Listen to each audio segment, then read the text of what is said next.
am Monkey Man, and I'm going to take you through a lap of Bathurst. I've been practicing Bathurst a lot, so I've managed to get my lap times down, and as you can see, I've managed to sneak into the top 10 in the world for the circuit experience around Mount Panorama, famous Australian track. So I'm going to show you guys how to get, I got that 2:03, and hopefully you can pick up a few things to try and get your lap time down as well. I've got it in slow motion here so that I have enough time to talk about all the key points around the lap. I'm not a quick talker, so I'll try and get through it quickly. The first thing you want to do is head down here full speed. The middle of this shadow, there's that light patch. That is your braking zone. Brake hard and turn it in, hit that apex on the left, and then get the wheel back out straight before you go full throttle. You really want to concentrate on getting a good exit out of that first corner because you've got this long straight here, and you can see I've gone full speed. Haven't quite got the optimal exit out of that corner on this lap, but the rest of the lap was quick, and this is the lap that I actually did get the top 10 in the world, so you know that it's going to be quick. Back slow now because braking point on the left there is that exit road. Brake hard again and then turn it early. You've got to get right in on this apex and ride this curb around the whole way, and then drift it out really wide as well. But do not hit that curb because this McLaren we're using for the circuit experience wants to spin. You hit that curb, you're going to be spinning. And then coming up to this corner now, back over to the right and brake before you turn, dab on the brakes, then turn, then hard on the brakes in here, and really gentle on the steering wheel here. It's got to be really progressive. Because again, this is another place where it does want to spin. There's a bump up here as well, so be really careful. Don't put too much steering angle on that small right hander, but you can go full speed, and then it's full throttle through this section, so you've got to be really concentrating on what line you're taking. If you can get it right, you can go full throttle. You can see I'm using the whole road, getting right up close to the barrier and then back out close to the grass. Through here you're just going to lift off a little bit, and then once you get it turned in, back hard on the throttle and keep that speed up, keep the momentum. Coming up over this rise again, you want to be off the gas, turn it in, get it nice and nailed, and then you can get back hard on the gas again and try and get that speed up to 5th gear. Now heading into the section is going to be a tough one. You've got to brake straight, get off the brakes, turn, brake straight again, get off the brakes, turn and brake hard down here. Get it tucked into the right here and let it get around. We're off the brakes here, and then tap the brakes before this left hander. This left hander, we saw at the start of the video, that's where I spun, and it can be very unstable through there. Once the car's settled through that left and that right, then you're back on the gas, going hard out down here, and early braking here. Brake again, going as hard as you can because we're going into this left hander. Very tight left hander. You want to get down right into the apex, close to that wall, and close to the wall on the exit using all the road. Once you've got the wheel straightened up, that's when you put on the gas. You got to be real careful to be gentle on the gas when you're coming out of these corners because, as I said, this McLaren can be quite unstable. And now we're back on the straight again. The only interesting thing about the straight is you want to rev the car right out to the limit.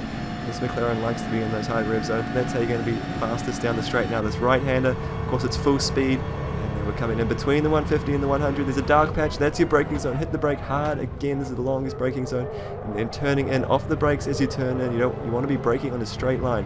And then once we turned around this right hander, full speed. Keep it balanced. Don't put too much steering angle in.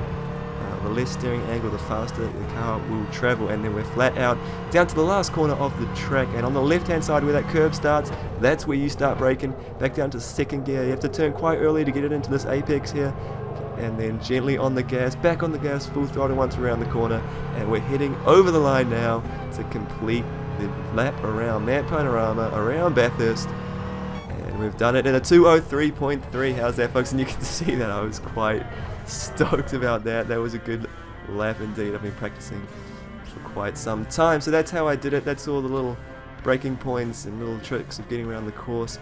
Basically, you want to be gentle on the steering wheel, gentle on the gas as well, but hard out on that brake pedal because I do have the ABS set to default. That sort of tends to be pretty standard. I also actually have traction control set to 1. Just because, as I say, this car is quite unstable and it just tends to catch things just before they go wrong when you do have that on. And counter steering assist I've actually found to be quite helpful, so I have been using that. I use that to get this quick lap time as well, so you might want to give that a shot. Apart from that, everything else is off, and I'm going to just stop chatting, turn my voice off for this second run round so you guys can see in full speed how this lap came to be.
So that is it for my Bathurst lap. Hopefully you enjoyed watching that and perhaps even learned something from it that you can use to improve your own lap times.